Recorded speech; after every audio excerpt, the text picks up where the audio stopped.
Quest'anno voglio dare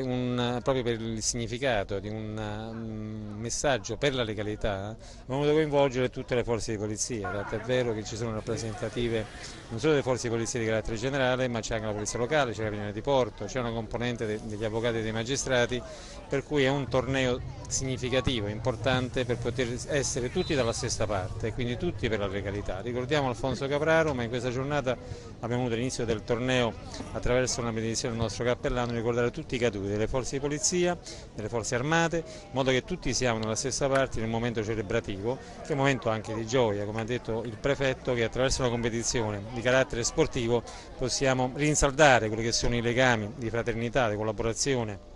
e di spirito di sacrificio, tutte le forze di polizia, le forze armate, tutti dalla stessa parte nel garantire il rispetto e la legalità in questo Paese. Come ogni anno sono grata di questo memorial che si viene sempre ricordato, è sempre un piacere rivedere anche tutti i colleghi, anche adesso quest'anno ci sono anche tutti gli altri carabinieri e tutti gli altri, è sempre un'emozione. Questo terzo memorial dedicato ad Alfonso Capraro vuole proprio sottolineare su questo bellissimo terreno dello sport lo spirito che accomuna tutte le compagini sportive che vogliono ricordare il loro collega, e siamo stati particolarmente contenti di avere qui stasera la signora Marianna e il piccolo Alfonso Junior, un bellissimo modo secondo me di ricordare un collega che non c'è più.